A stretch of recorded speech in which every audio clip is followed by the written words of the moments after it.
Good morning friends, स्वागत है आप सभी का आपके अपने चैनल मूव ऑन स्टडी में। दोस्तों, आज मैं आप लोगों के सामने क्लास 9 का फिजिक्स, केमिस्ट्री और बायोलॉजी अर्थात पूरे साइंस का पूरे ऑपरेशन क्लासेस लेके आया हूँ, जो आपका आने वाले एग्जाम के लिए काफ़ी महत्वपूर्ण होगा। और मैं जितना इसमें बताऊँगा वो क्वेश्चन सभी एग्जाम के लिए इंपॉर्टेंस हो गए। तो आप लोग एक मॉडल सेट से आप लोग का सभी मॉडल सेट क्लियर मैं कर दूंगा। तो आप लोग बने रहिए और जरूर अपने दोस्तों पर शेयर कीजिए और जरूर वॉच कीजिए और कुछ कुछ नॉलेज को आप लोग कॉपी में जरूर लिख लीजिएगा। तो चलिए स्टार्ट मैं करता हूँ। देखिए पहला क्या लिख रहा है वो दोस्तों, निम्न में से कौन सदिश राशि नहीं है। तो यहाँ पे क्या लिखा है, सदिश राशि। मैं आप लोगों को सबसे पहले कंसेप्ट बताऊं, सदिश राशि किसे कहते हैं। सदिश राशि उस राशि को कहते हैं जिसमें दिशा और परिमाण दोनों हो, अर्थात जिसमें डायरेक्शन और मैग्नीट्यूड दोनों हो, उसे हम लोग बोलते हैं सदिश राशि। अब यहाँ दोस्तों आता है दिशा। दिशा तो हम लोग जानते हैं नॉर्थ ईस्ट साउथ वेस्ट होता है, लेकिन मैग्नीट्यूड, मैग्नीट्यूड का हिंदी होता है दोस्तों परिमाण। परिमाण से वो हम समझते हैं, जैसे मान लीजिए किसी का वेट है 50 kg, तो ये जो यहाँ पे 50 द्वारा ना वो आपका हो जाएगा परिमाण, अर्थात जो अंग जो डिजिट होता है उसी को हम लोग बोलते हैं परिमाण। मान लीजिए कि मेरे घर में 5 एम्पियर का करंट फॉलो हो रहा, तो 5 यहाँ पे क्या हो जाएगा, मैग्नीट्यूड। क्लियर होगा। और डायरेक्शन इन उत्तर पूर्व पूरब पश्चिम, तो ये होता है डायरेक्शन। तो जिसमें दिशा परिमाण दोनों होता है उसे हम लोग बोलते हैं सदिश राशि, और जिसमें केवल परिमाण होता है उसे बोलेंगे अदिश राशि। तो ऑप्शन के अकॉर्डिंग देखिए इसमें क्या लिख रहा है, कौन सदिश राशि नहीं है। तो देखिए विस्थापन में दिशा परिमाण दोनों होता है, त्वरण में भी होता है, वेग में भी होता है, लेकिन दूरी में आपका नहीं होता, यानी कि दूरी एक अदिश राशि है। दूरी क्या है दोस्तों, एक अदिश राशि है। अब मैं आप लोगों को बता देता हूँ अदिश राशि के लिए एक ट्रिक है मेरे पास, तो वो भी बता देता हूँ ताकि आप लोगों को कन्फ्यूजन जरा सा भी ना हो। तो उसके लिए एक ट्रिक याद कीजिए, उस आर्द्रता की चाबी दो। देखिए मैं लिख देता हूँ ताकि कन्फ्यूजन ना हो, उस आर्द्रता की चाबी दो, उस आर्द्रता की चाबी दो। मैं इतना बार बोला ताकि आप लोगों को माइंड में चला जाए। देखिए दोस्तों अब ध्यान दीजिएगा, मैं यहाँ से ट्रिक बनाया हूँ। उस हो गया ऊर्जा, सास हो गया समय, आस हो गया आयतन, द्रास हो गया द्रव्यमान, तास हो गया तापमान, चास हो गया चाल। ठीक है, तो ये आपका जितना मैं बताया यानी ऊष्मा, समय, आयतन, द्रव्यमान, तापमान, चाल, ये सभी आपका अदिश राशि है। इसके अलावा विद्युत भी एक अदिश राशि होती है, बाकी आपका सदिश राशि होगा, और आपको फिजिक्स के रूल के अनुसार भी देखना पड़ता है। चलिए नेक्स्ट क्वेश्चन क्या लिख रहा, वेग में परिवर्तन की दर को क्या कहते हैं। तो दोस्तों देखिए सबसे पहले the rate of change in velocity is called as acceleration. देखिए वेग में परिवर्तन, सबसे पहले वेग दो प्रकार, एक होता है फाइनल वेग, एक होता है इनिशियल वेग। तो v-u/t, इसे हम लोग बोलते हैं त्वरण, यानी दोस्तों इसे बोलते हैं त्वरण, यानी इसका ऐसा ही मात्रा ए होगा, यानी ऑप्शन नंबर ए होगा त्वरण। अब देखिए ऐसा ही मात्रा नहीं होता। सबसे पहले वेग का ऐसा ही मात्रा होता है दोस्तों मीटर पर सेकंड, तो मैं मीटर पर सेकंड लिख दिया हूँ। और समय का भी ऐसा मात्रा सेकंड। अब देखिए मीटर सेकंड को सेकंड से गुना किया क्या होगा, सेकंड स्क्वायर, अर्थात इसका जो ऐसा ही मात्रक हो गया मीटर पर सेकंड स्क्वायर हो गया। क्लियर है। तो इसका जो राइट आंसर आ रहा है, वैसे तो इसका राइट आंसर होगा वेग में परिवर्तन के अंदर को क्या बोलते हैं, त्वरण कहते हैं। और इसका ऐसा मतलब क्या निकाले, मीटर पर सेकंड स्क्वायर। तो चलिए नेक्स्ट क्वेश्चन फिर मैं पढ़ता हूँ। देखिए क्वेश्चन नंबर 3 क्या लिख रहा, चाल और वेग का मात्रक क्या होता है। सबसे पहले चाल क्या होता है, चाल क्या होता है दोस्तों, हम लोग बचपन से ही पढ़ते आ रहे हैं, चाल इक्वल टू होता है दूरी बटा समय, अर्थात डिस्टेंस बाय टाइम। तो देखिए दूरी का ऐसा मतलब क्या होता है दोस्तों, मीटर, और समय का क्या होता है, सेकंड। तो देखिए मीटर पर सेकंड, अर्थात देखिए ऑप्शन नंबर ए आ गया, मीटर पर सेकंड होता है चाल और वेग का ऐसा मतलब। अब वेग का फॉर्मूला होता है देखिए विस्थापन बाय टाइम, यानी डिस्प्लेसमेंट पर time is called as velocity. तो देखिए डिस्प्लेसमेंट का भी ऐसा ही मात्रक होता है क्या, मीटर, और समय का सेकंड, यानी मीटर पर सेकंड आपका होगा इसका ऐसा ही मात्रक। ठीक है दोस्तों। अब मीटर पर सेकंड स्क्वायर किसका होता है, त्वरण का होता है। न्यूटन किसका होता है, बल का होता है।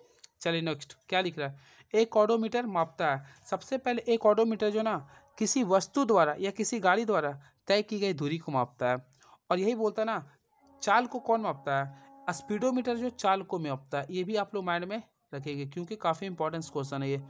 दूरी को मापता है ऑडोमीटर, और चाल को मापता है चाल मीटर, अर्थात स्पीडोमीटर उसे कहते हैं इंग्लिश में। नेक्स्ट 20 मीटर पर, देखिए क्या लिख रहा है, देखिए आप लोग ध्यान से क्या लिख रहा है, 20 मीटर पर सेकंड को किलोमीटर पर घंटा में बदलें।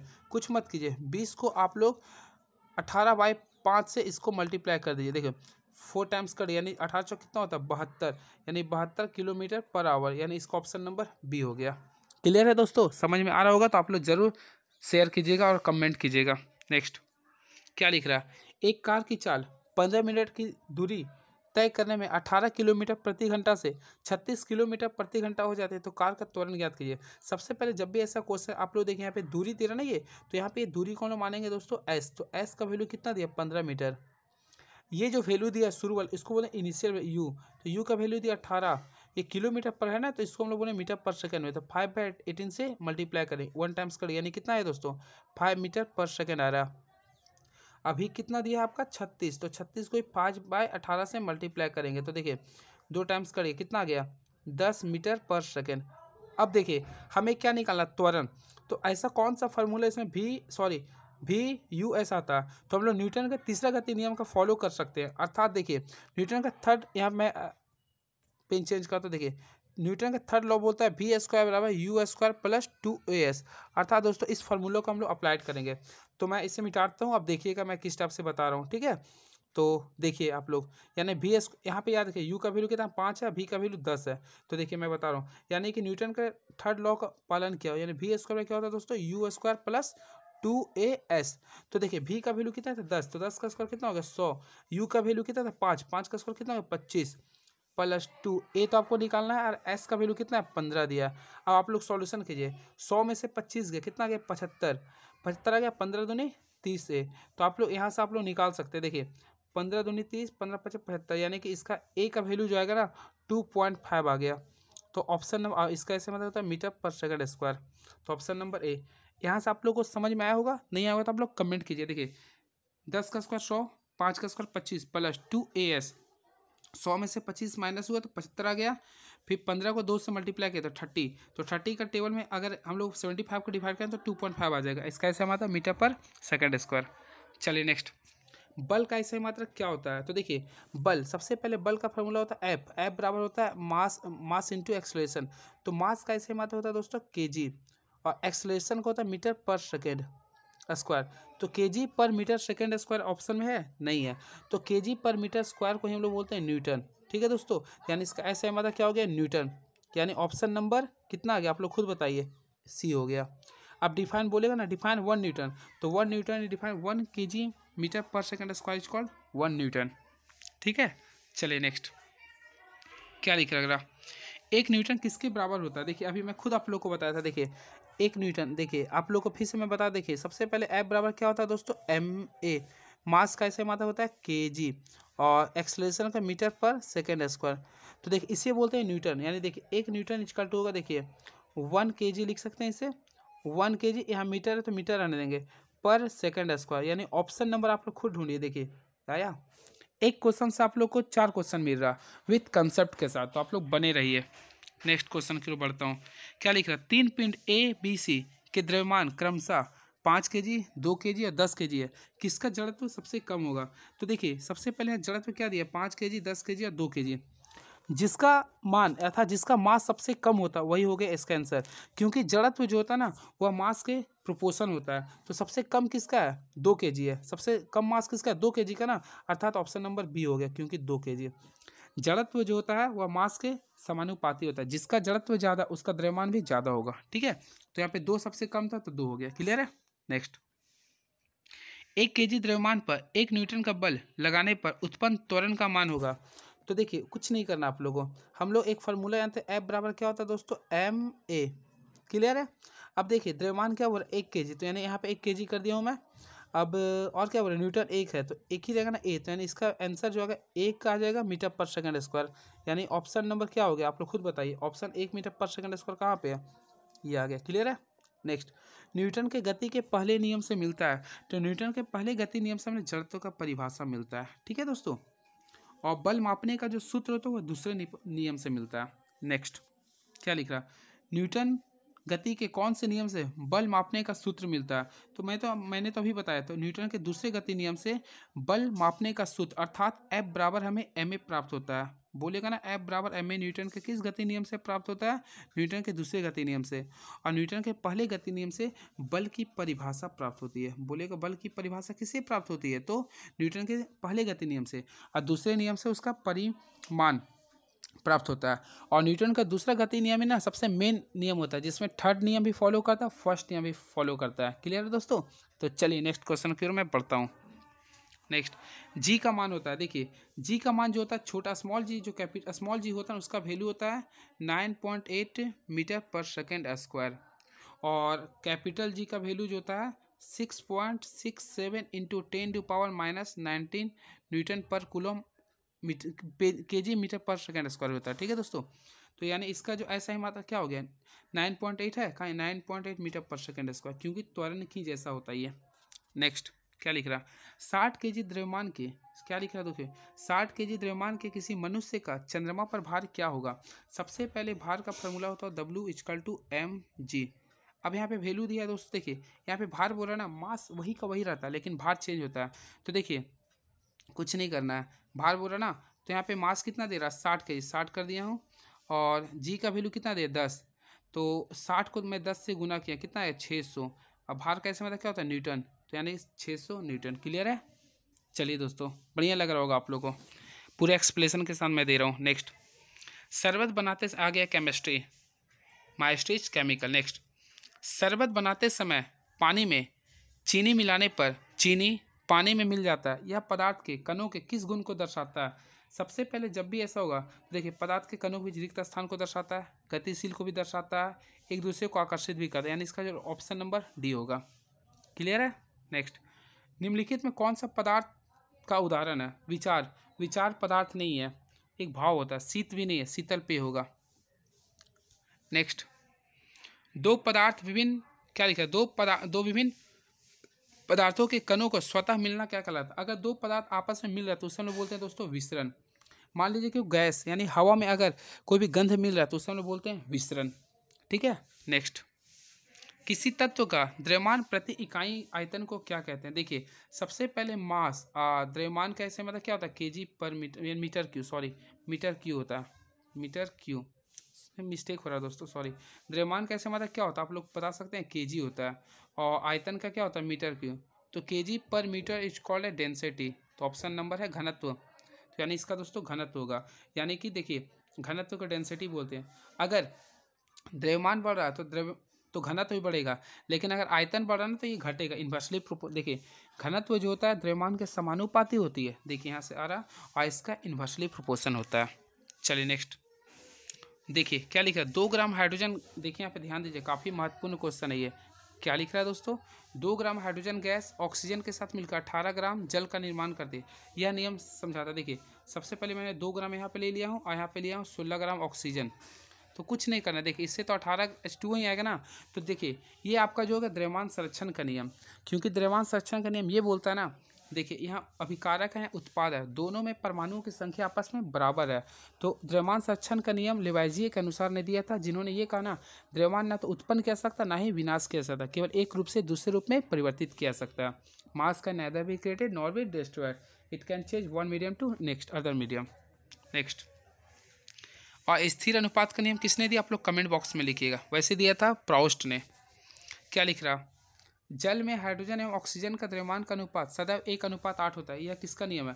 सदैव अगर आ गया दोस्तों तो हमेशा याद रखिए स्थिर अनुपात का नियम होगा। ठीक है, जिसे किसने दिया था प्राउस्ट ने दिया था, मैंने अभी बताने का प्रयास किया था, प्राउस्ट ने दिया था, अर्थात स्थिर अनुपात का नियम प्राउस्ट ने दिया था।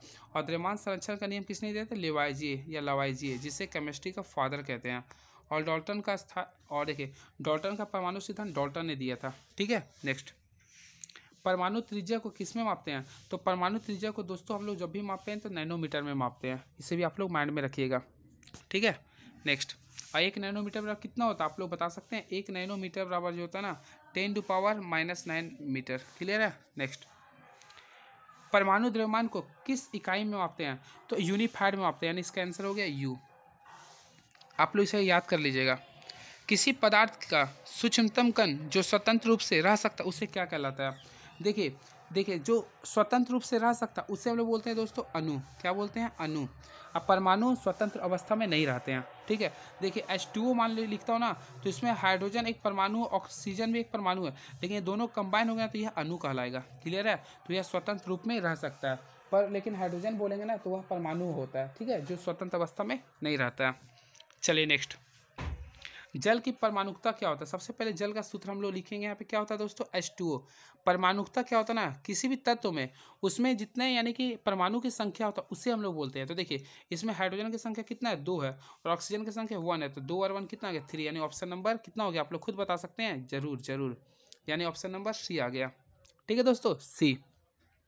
नेक्स्ट निम्नलिखित में से किस यौगिक का परमाणुकता 5 है? सबसे पहले मैं यौगिक लिखूँ, अमोनिया। अमोनिया का सूत्र क्या होता है दोस्तों? NH3। Very nice. और कार्बन डाइऑक्साइड का क्या होता है? CO2। कैल्शियम कार्बोनेट का सूत्र क्या होता है दोस्तों? CaCO3। और जल का सूत्र क्या होता है? H2O। अब यहाँ पे क्या बोल रहा है? किसकी परमाणुकता 5 है? आते हैं ऑप्शन से खेलते हैं। देखिए इसमें कितना, यहाँ पे 3 है या 1 है, तो 3 और 1 कितना हो गया दोस्तों? 4। इसमें कितना, 2 और 1 कितना हो गया दोस्तों? 3। और यहाँ पे देखिए कैल्शियम का 1 है, कार्बन का भी 1 है, और यहाँ पे 3 है, तो 3 1 4 और 1 5, और इसमें 2 और 1 3। तो यहाँ पे क्या बोल रहा है? परमाणुकता 5 है, तो परमाणुकता 5 तो हमें कैल्शियम कार्बोनेट का नजर आ रहा है, यानी ऑप्शन नंबर सी। क्लियर है दोस्तों? यानी सी आ गया। देखिए 5 आया, आप लोग माइंड में रखिएगा। नेक्स्ट, कैल्शियम हाइड्रोक्साइड का सूत्र क्या होता है? देखिए कैल्शियम का सबसे पहले कैल्शियम का C होता है, हाइड्रोक्साइड का OH होता है, इसका वैलेंसी होता है 2, इसका होता है 1। आप लोग क्रॉस मल्टीप्लिकेशन कर दिए। देखिए C आ गया दोस्तों, और यहाँ पे देखिए Ca लिखा हूँ मैं, और OH का होल 2, यानी कैल्शियम हाइड्रोक्साइड का होल 2, यानी CaOH2, option number B. Next, nitric अम्ल का आणविक द्रव्यमान क्या होता है? सबसे पहले नाइट्रिक अम्ल का हम लोग सूत्र जानेंगे, क्या होता है दोस्तों? HNO3। तो देखिए H होता है, N होता है, O कितना है? 3 है। देखिए मैं पूरे कंसेप्ट के साथ बता रहा हूँ। सबसे पहले देखिए इसमें हाइड्रोजन की संख्या कितनी है? आप लोग खुद बता सकते हैं। हाइड्रोजन संख्या 1 है और इसका एटॉमिक मास 1 होता है। नाइट्रोजन संख्या 1, इसका एटॉमिक मास कितना? 14 होता है। ऑक्सीजन की संख्या 3 है परमाणु, और इसका एटॉमिक मास कितना होता है? 16। आप लोग कर लीजिए खुद, बता दूँ क्या? जरूर। सॉरी, इसका होता है 48 ना, 16 3 48, हाँ 48 होता है, तो आप लोग खुद कर सकते हैं। ऑक्सीजन का 16 होता है मित्रों। देखिए अब कीजिए, 1 को 1 से मल्टीप्लाई किया 1 हुआ, 14 को 1 से किया 14 हुआ, और यहाँ पे 48 आ गया। अब तीनों का आप सम कर दीजिए, यानी थोड़ा सा यहाँ पे राइटिंग में प्रॉब्लम हो रहा है दोस्तों, कोई बात नहीं। तो अगर आप कैलकुलेशन कीजिए, यहाँ 1 आया था, यहाँ पे 14 आया था, और 48 आया था, तीनों का सम कीजिए, देखिए 63U आ गया, यानी ऑप्शन नंबर ए। क्लियर है? चलिए नेक्स्ट, क्या गया आगे? बायोलॉजी में। तो बायोलॉजी का पिता कौन है? आप लोग कमेंट बॉक्स में लिखिएगा। क्या लिख रहा है? अरस्तु है। क्या लिख रहा है? देखिए कोशिका की खोज किसने किया? तो सबसे पहले कोशिका की खोज किसने किया? ये तो बच्चा बता देगा, क्योंकि भारत का बच्चा ये सब चीज़ पढ़ता है। रॉबर्ट हुक ने किया था। ठीक है, कब किया था? आप लोग कमेंट बॉक्स में लिखिए। 1665 में किया था। ठीक है, अब देखिए कोशिका क्या होता है? देखिए कोशिका हमारे शरीर की सबसे छोटी इकाई होती है। देखिए हमारे शरीर की सबसे छोटी से छोटी इकाई होती है सेल। क्या होता है दोस्तों? सेल। अब ये सेल के मिलने से क्या बनता है? टिश्यू। अब ये टिश्यू के मिलने से क्या बनता है? ऑर्गन। ऑर्गन के मिलने से क्या बनता है? Organ system. और ऑर्गन सिस्टम के मिलने से क्या बनता है? बॉडी। आप लोग ये भी माइंड में रखिएगा। नेक्स्ट, ऑप्शन से तो खेल देता हूँ, काफ़ी अच्छा लगेगा। देखिए रॉबर्ट हुक ने कोशिका की खोज की। अब आते हैं, देखिए ल्यूवेनहॉक जीवाणु का खोज किए थे। अब यहाँ पे स्लाइडेनसवाल ने, तो इन्होंने स्लाइडेनसवाल ने कोशिका सिद्धांत दिया था। ठीक है, नेक्स्ट, निम्नलिखित में से कौन जीव एक कोशिकीय है? तो एक कोशिकीय जीव उस जीव को कहते हैं जो जिसका शरीर का निर्माण केवल एक ही प्रकार के कोशिका से हुआ, जैसे पैरामीशियम। तो पैरामीशियम और अमीबा एक कोशिकीय जीव है, जबकि मनुष्य होता है एक बहुकोशिकीय। क्योंकि हमारा शरीर में देखिए ब्लड और हड्डी आपका संयोजित ऊतक से बना है, बाकी मसल एपिथेलियम ऊतक से बना है, इसलिए हम लोग का शरीर अलग हो जाएगा। क्लियर? नेक्स्ट, पादप कोशिका की सबसे बाहरी परत क्या होती है? तो पादप कोशिका की जो सबसे बाहरी परत होती है वह कोशिका भित्ति होती है। और यही बोलता है ना, जीवाणु जंतु कोशिका की सबसे बाहरी परत क्या होती है? तो कोशिका बल्कि प्लाज्मा झिल्ली। प्लाज्मा जो झिल्ली होती है वह जंतु कोशिका की होती है। नेक्स्ट, क्या लिख रहा है दोस्तों? कोशिका भित्ति किसकी बनी होती है? तो कोशिका भित्ति बनी होती है दोस्तों सेल्यूलोज की। और सेल्यूलोज क्या होता है ना, जो आपका पेड़ पौधे का जो सबसे बाहरी पार्ट होता है अर्थात आवरण होता है, उसे बोलते हैं सेल्यूलोज, जो सबसे कठोर होता है। नेक्स्ट, क्या लिख रहा है? कोशिका झिल्ली का कोशिका के बाहर से अपने भोजन तथा अन्य पदार्थ का ग्रहण करने की प्रक्रिया को क्या कहते हैं? तो जो बाहर से ये जो करता है इसको बोलते हैं वर्णात्मक परिगाम में। क्लियर है दोस्तों? चलिए नेक्स्ट, क्या लिख रहा है? कोशिका में अनुवांशिक गुणों की सूचना कहाँ होती है? तो कोशिका में जो अनुवांशिक गुणों की जो सूचना होती है वह गुणसूत्र में होती है, यानी ऑप्शन नंबर क्या हो रहा है? आप लोग बताइए, यानी कि क्या हो रहा? देखिए गुणसूत्र हो जाएगा, डी। अब मैं आप लोग को बताता हूँ, यहाँ पे ध्यान दीजिएगा। सबसे पहले देखिए, मान लीजिए दोस्तों ये सेल है। क्या ये? मैं फिगर बना देता हूँ ताकि कन्फ्यूजन जरा सा भी ना हो। देखिए मान लीजिए सबसे पहले दोस्तों ये सेल है, ये सेल है। सेल के अंदर एक होता है न्यूक्लियस। अब ये न्यूक्लियस में देखिए इस टाइप से जो होता है ये गुणसूत्र होता है, जो धागा नुमा होता है। अब यही गुणसूत्र में देखिए इस टाइप से ना यहाँ पे डीएनए होता है। ये डीएनए की जो इकाई होती है उसे बोलते हैं जीन। तो अर्थात दोस्तों याद रखिएगा, जो अनुवांशिक गुणों की जो सूचना होती है वो आपका गुणसूत्र में होती है। ठीक है, आप लोग को इतना बताया हूँ मैं। चलिए नेक्स्ट क्या लिखा है, लाइसोसोम बनता है। तो जो लाइसोस, इसका तो आंसर बता दिए, लाइसोसोम जो बनता है वह कहाँ बनता है, आप लोग बता सकते हैं? जी हाँ, तो लाइसोसोम बनता है वह कहाँ बनता है, इसमें ऑप्शन के अकॉर्डिंग राइबोसोम में बनेगा। क्लियर है? नेक्स्ट, किसी विशेष कार्य को करने के लिए एक कोशिका विशेष समूह बनाते, इसे क्या बोलते हैं? विशेष समूह जो बनाएगा ना, देखिए एक किसी विशेष कार्य को करने के लिए कोशिका एक विशेष समूह बनाती है, तो कोशिकाओं के समूह को बोलते हैं उत्तक। ठीक है, यानी कोशिकाओं के समूह को क्या बोलते हैं दोस्तों? उत्तक कहते हैं। नेक्स्ट क्वेश्चन, तना के शीर्ष भाग में कौन सा उत्तक पाया जाता है? तो अगर शीर्ष भाग की बात करें ना, तो वहाँ पे कॉलिन कायमा पाई जाती है। ठीक है ना दोस्तों? नेक्स्ट क्या लिख रहा है, पौधों में पत्तियों द्वारा बने हुए भोजन का संवहन पौधे के किस भागों से होता है? देखिए अगर यहाँ बोले भोजन का संवहन तो होता है दोस्तों फ्लोएम से, लेकिन अगर जल का संवहन बोलता है ना तो जाइलम से होता है। क्लियर है? नेक्स्ट, अस्थि और मांसपेशियों को जोड़ने वाली रचना क्या होती है? तो देखिए अस्थि को हम लोग बोलते हैं, क्या बोलते हैं, देखिए बोन बोलते हैं, और मांसपेशी को बोलते हैं मसल। तो देखिए MB यानी इसको बोलते हैं टंडन, यानी ऑप्शन नंबर बी टंडन। और बोन को बोन से जोड़ने वालों को बोलते हैं लिगामेंट, यानी BBL, याद कर लीजिएगा। ठीक है, बोन को बोन से जोड़ने वाले को बोलते हैं लिगामेंट, और अस्थि को मांसपेशी से जोड़ने वाले बोलते हैं टंडन। नेक्स्ट, नारियल की रेशा में कौन सा उत्तक होता है? तो नारियल की रेशा में स्कैलेरन कायमा होती है दोस्तों, स्कैलेरन कायमा। नेक्स्ट और लास्ट, अस्थि एक उत्तक है। देखिए अस्थि अर्थात होता है बोन, तो बोन, और देखिए ध्यान दीजिए मैं ऑपरेशन कर, देखिए इसका आंसर आनी है। तो अस्थि एक संयोजी उत्तक है। अब मैं पूरे ऑपरेशन कर दे, देखिए अस्थि को हम लोग दोस्तों बोलते हैं बोन, तो बोन है जो ब्लड होता है ना, इसे हम लोग बोलते हैं कनेक्टिव टिश्यू। अब क्यों कहते हैं, देखिए इसे इंग्लिश में बोलते हैं कनेक्टिव टिश्यू। अब क्यों कहते हैं, इसके पीछे रीजन ये ना, क्योंकि बोन और जो ब्लड होता है ना, हमारे शरीर के सभी पार्ट से ये लिंक होते हैं, अर्थात जुड़े होते हैं, इसलिए इसे हम लोग बोलते हैं संयोजी उत्तक। तो चलिए कैसा लगा आप लोग पूरे कमेंट बॉक्स में बताइए कि मैंने 40 का 40 क्वेश्चन पूरे डिस्कशन के साथ बताया। अगर आप लोग पूरे डिस्कशन को अगर सुनते हैं बढ़िया तरीका से, कॉपी में आप लोग लिखते हैं ना, तो कोई भी क्वेश्चन अगर साइंस का आएगा मॉडल सेट में तो आप लोग जरूर बना सकते हैं। तो चलिए thank you so much, please share on friends, thank you so much, जय हिंद। Please subscribe my YouTube channel, thank you so much.